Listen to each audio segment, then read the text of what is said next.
반갑습니다. 함께 나눌 말씀 제목은 탐욕의 무덤, 민수기 11장 31절부터 35절 말씀입니다. 이제 한번 우리가 해서 봉독했는데 제가 한번 다시 봉독해 올리겠습니다.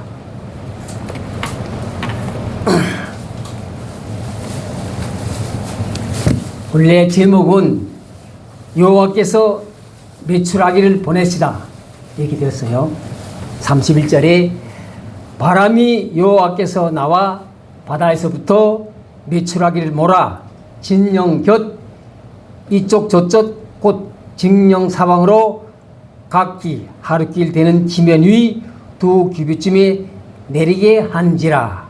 32절에 백성이 일어나 그 종일 종야와 그 이튿날 종일토록 메추라기를 모으니 적게 모은 자도 10호멜이라. 그들이 자기들을 위하여 진영 사면에 펴두었더라. 33절에 고개가 아직 이 사이에 있어 짚히기 전에 여호와께서 백성에게 대하여 진노하사 심히 큰 재앙으로 치셨으므로 34절에 곧 이름을 기브롯 핫다이와 라고 불렀으니 욕심을 낸 백성을 거기 장사함이었더라. 35장에 백성이 기브롯 핫다이와에서 행하여 하세론에 이르러 거기 거하니라. 아멘. 참 이게 본문을 보게 되면 이스라엘 백성이 시내산을 떠나서 출발하자마자 있었던 참 가슴 아픈 사건입니다. 그렇죠. 이스라엘 백성이 창세기는 창조, 타락, 구원, 그 다음에 출애굽기는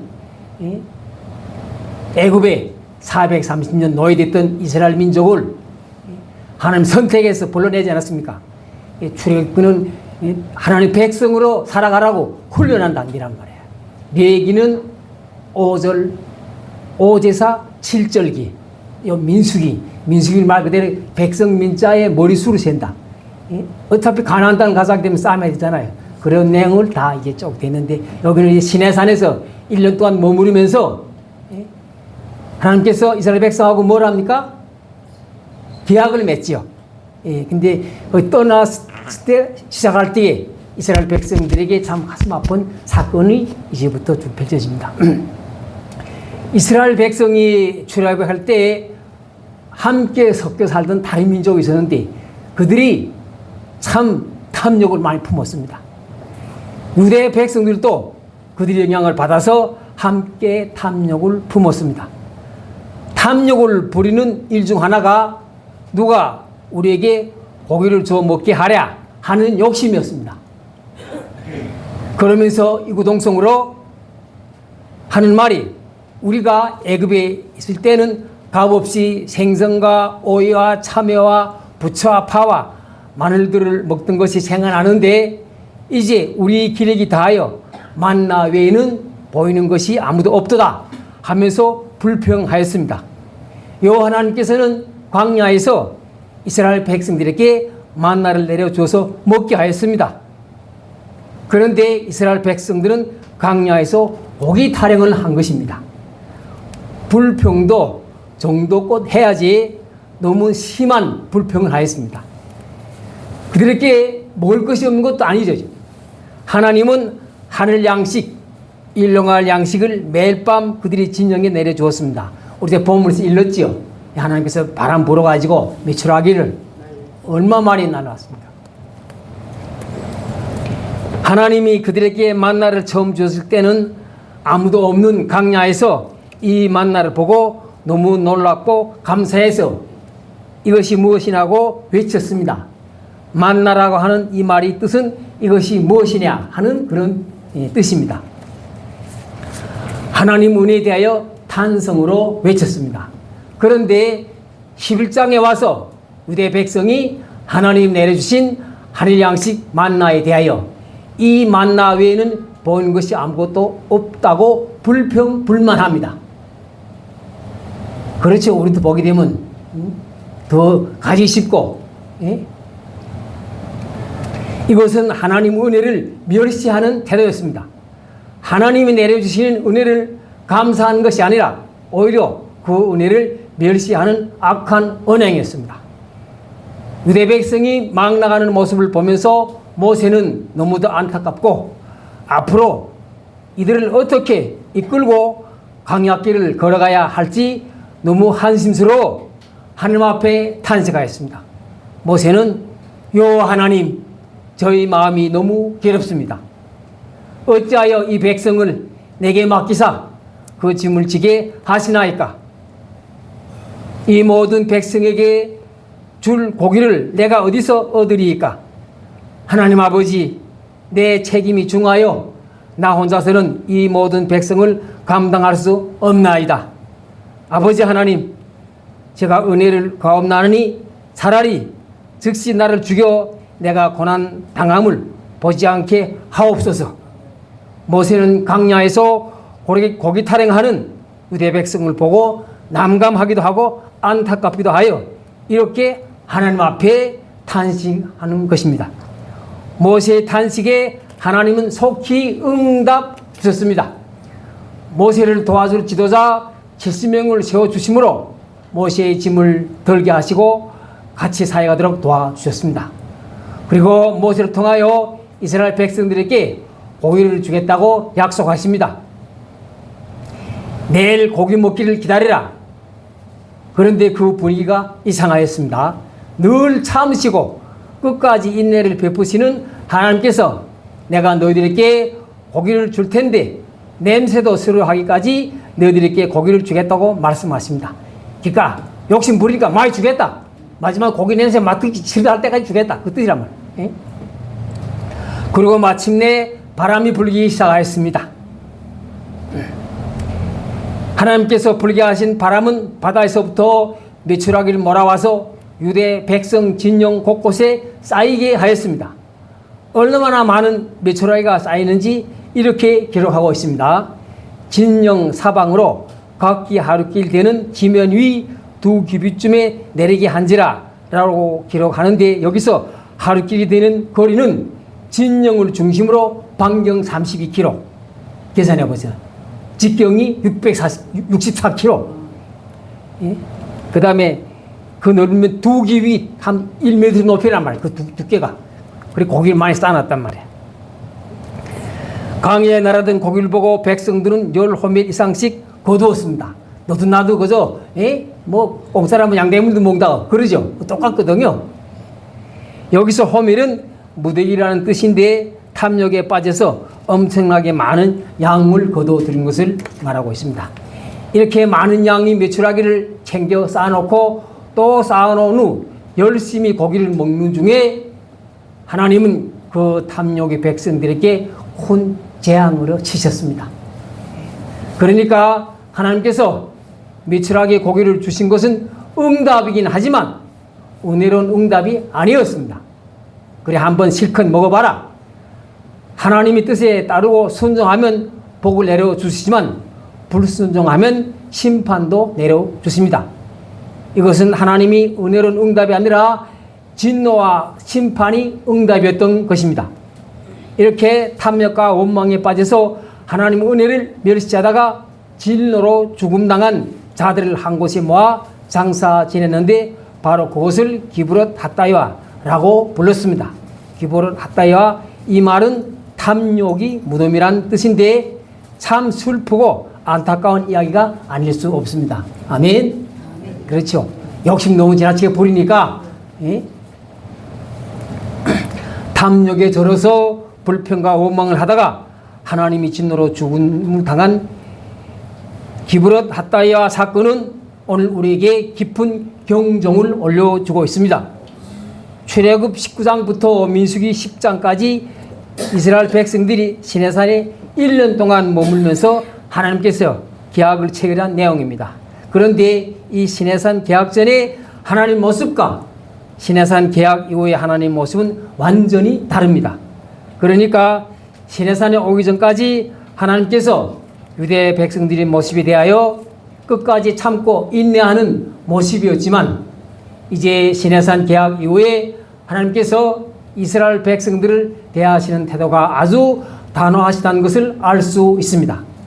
이것은 시내산 계약을 통하여 유대 민족이 하나님 백성이 되었으니 이제는 하나님 백성답게 살아가야 하는데 그 후에도 여전히 하나님 백성답게 살지 못하면 그때는 가차없이 징계하시고 심판하신다는 사실입니다. 예배에 참가한 우리들뿐만 아니라 믿는 자들은 주일 성수도 잘 지켜야 됩니다. 아멘. 그래서 오늘 기브롯 핫다이와 사건은 불평, 불만 가득한 유대 백성을 하나님이 가차없이 심판하시는 사건입니다. 본문 외에도 우리 성경을 보게 되면 마실 물이 없다고 불평하고 조금만 힘들어도 어렵다고 왜 우리를 애굽에서 불러내서 광야에서 힘들게 만드냐고 원망하였습니다. 하나님께서 애굽에서 노예 생활하던 유대 민족을 인도해내서 노예 생활을 청산하고 자유를 얻게 하지 않았습니까? 여러분 다 알다시피 1990년 중반에 북한 땅에 하나님은 고난의 행군이라는 재앙을 내리셔서 아까도 봤죠. 300만, 350만 굶어 죽고 몇십만이 제 생각에도 몇백만이 넘어왔어요. 거의 다 돌아갔거든요. 중국에 와서는 거의 다 한국 목사님, 선교사를 만나서 신학 공부를 하고 하나님 알게 됐고 그곳에서 하나님 만나게 됐습니다. 지금 남한 땅 대한민국에 우리 탈북민이 3,600만 명이 3만 6천 명이 살고 있습니다. 대부분 탈북민들이 정착을 잘하고 행복하게 살고 있지만 일부 극소수자들이 정착을 잘 못하고 법을 어기고 범법자로 전락하고 감옥생활을 하고 있습니다. 참 가슴 아픈 현실입니다. 근본 동남아 마약 거래왕에 39세 나는 탈북민 여성이 드러나서 세상을 떠들게 했죠. 그렇죠. 북한 땅은 마약 천국이에요. 우리 있을 때도 마약 합법적으로 심었어요. 아편 김일성이 지령해서 농장에다가 백도라지라 그래가지고 지금은 북한에서 생산하는 마약이 대한민국에도 엄청 많이 들어와요. 말할 수 없어요. 부시 대통령이 뭐라 그랬습니까? 악이 축이라 그랬잖아요. 못된 짓은 다 하잖아요. 평양과학시대 지어져가지고 뭘 했어요? 대한민국이 IT 기술을 북한에 전수했으니까 북한이 그거 가지고 경제를 발전시켰어요? 해킹 기술자를 양성하고 전 세계 다니며 돈 다 도둑질하고 제일 못 사는 방글라데시 은행 가서 돈 도둑질하고 우리 아까 여기서 봤지만은 동방으로 사는 평양성이 하나님을 떠나니까 저렇게 악이 축이 됐고 그 땅이 싫어서 이 땅에 왔는데 여기가 그 땅을 지지하는 세력이 더 많아요.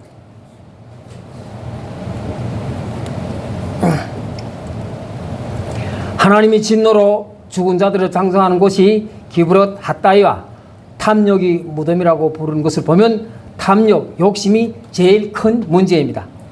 여기서 나오는 탐욕은 히브리 말로 타이와라는 단어인데 이 말은 바라다라는 뜻도 있고 시기하다라는 뜻도 함께 가지고 있는 단어입니다.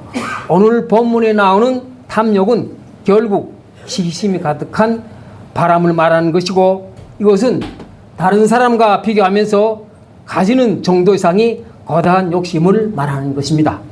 우리가 인생을 살아가면서 이것도 필요하고 저것도 필요하고 어떤 바람을 가지는 것은 당연한 것입니다. 또 그것을 이루기 위해서 노력하는 것도 나쁠 것은 없죠. 그런데 필요한 것을 얻고자 하는 정도가 아니라 시기심이 가득한 바람을 가지고 과도한 탐욕으로 살아가면 내 모든 삶이 거기에 빠지고 그것만을 위해 살아가게 되니까 결국에는 제약 속에 빠져들게 되는 것입니다. 이 영적 원리를 제대로 간파한 야고보서 기자는 야고보서 1장에서 이렇게 말씀하십니다. 오직 각 사람이 시험을 받는 것은 자기 욕심에 끌려 미혹됨이니 욕심이 잉태한 즉 죄를 낳고 죄가 장성한 즉 사망을 낳느니라. 아멘. 이 말씀은 우리에게 엄중한 경고입니다. 지나친 욕심, 탐심이 문제입니다. 탐욕 때문에 사람들은 자기 중심적이고 사탄 마귀의 꼬임에 넘어가 결국 죄를 짓게 되고 마침내 사망에 이른다는 경고입니다. 요새 뉴스 많이 봤죠? 예? 저 제주도에서 경찰관이 어떻게 그 사건이 제기되는 걸 제대로 수사도 안 하고 종결해버리고 정말 이 마지막 때 우리 기독교인들이 기도를 더 빡세게 해야 됩니다. 오늘 기쁘러 하다야 사건은 우리가 탐욕에 이끌려 불평불만의 삶을 살아가면 결국에는 죽을 수밖에 없다는 아주 엄중한 경고를 알려주는 것입니다. 우리가 세상에서 살아갈 때 믿음의 삶을 살아갈 때나 바로 탐욕의 문제를 반드시 해결해야 됩니다. 오늘 나눈 말씀을 통하여 우리는 바른 가치관을 습득해야 됩니다. 하나님이 인간을 창조할 때 탐욕에 빠져 자기 중심적으로 살아가게 지원받은 것이 아닙니다. 물론 자본주의 하게 되면 돈이 첫 우선을 꼽혀요. 그러나 그래도 믿는 분들은 베풀고, 우리 목사님은 얼마나 많이 베푸십니까? 없어도 있는 사람들은 잘 안 베풀어요. 그래도 없는 분들이 서로서로 나눠주고. 여기 오니까 제일 논하는 거 아파트 들어가는 거 아래 집도 몰라요. 저는 걔도 뭐 생기면 아직도 곁에집에 문 열어서 잡수세요. 나눠주기도 하고. 우리 이 한반도는 뭡니까? 유교 사상, 미풍량소, 정. 아직도 해외 나가면 그래도 정이란 말이에요. 개인 이기주의. 이거 탐욕 버려야 됩니다. 하나님의 원래 계획은 하나님을 사랑하고 이웃을 사랑하는 이타적인 삶이었습니다. 그런데 사탄 마귀는 항상 인간을 미혹하고 죄를 짓게 만들고 있습니다. 사탄은 사람들에게 너의 이익을 도모하라. 네가 주인공이고 내 인생은 내 것이다. 너의 자랑과 명예가 최고다. 이렇게 오직 자기 중심적으로 살아가게 끊임없이 유혹합니다. 아시죠? 97년도에 북한에서 누가 탈북해 왔습니까? 전 북한 노동당 비서 황장엽이 주체사상을 황장엽이 만들었어요. 김일성은 주체사상 주자도 몰라요. 91년도에 지금 저기 민노총인가? 민주노동당 김영한 씨가 평양에 들어가서 3시간 김일성을 10시간 만났는데 주체사상 주자도 모르더래요. 그래 그분이 나와가지고 몽땅 다 전향했어요. 아 우리 10년 동안 주체사상 머릿속에다 심었는데 아니더라. 다 몽땅 전향했는데 어디 가있습니까? 성남의 동부연합 이석기 그 패들이 아직도 거기가 뿌리가 지금 엄청 베개 있단 말이에요. 내 누구랑 말 안 할게요. 거기 목사가 제일 큰 대가리. 황정엽이 만들어낸 주체 사상은 자기 운명의 주인은 자기 자신이고 자기 운명을 개척하는 것도 자기 자신이라고 역설합니다. 그러면 북한이 1,500만 명의 국민이 자기 운명의 주인이 될까요? 절대 아닙니다. 노예입니다. 노예. 예? 북한 동부들은 김일성, 김정일이 노예로 살아가고 있습니다. 어린아이가 태어나게 되면 자랄 때 자기 아버지 어머니 생일도 몰라요. 그런데 김일성, 김정일이 김정일 생일을 달달달 외운단 말이야. 나도 그렇게 외우도 안 했어요.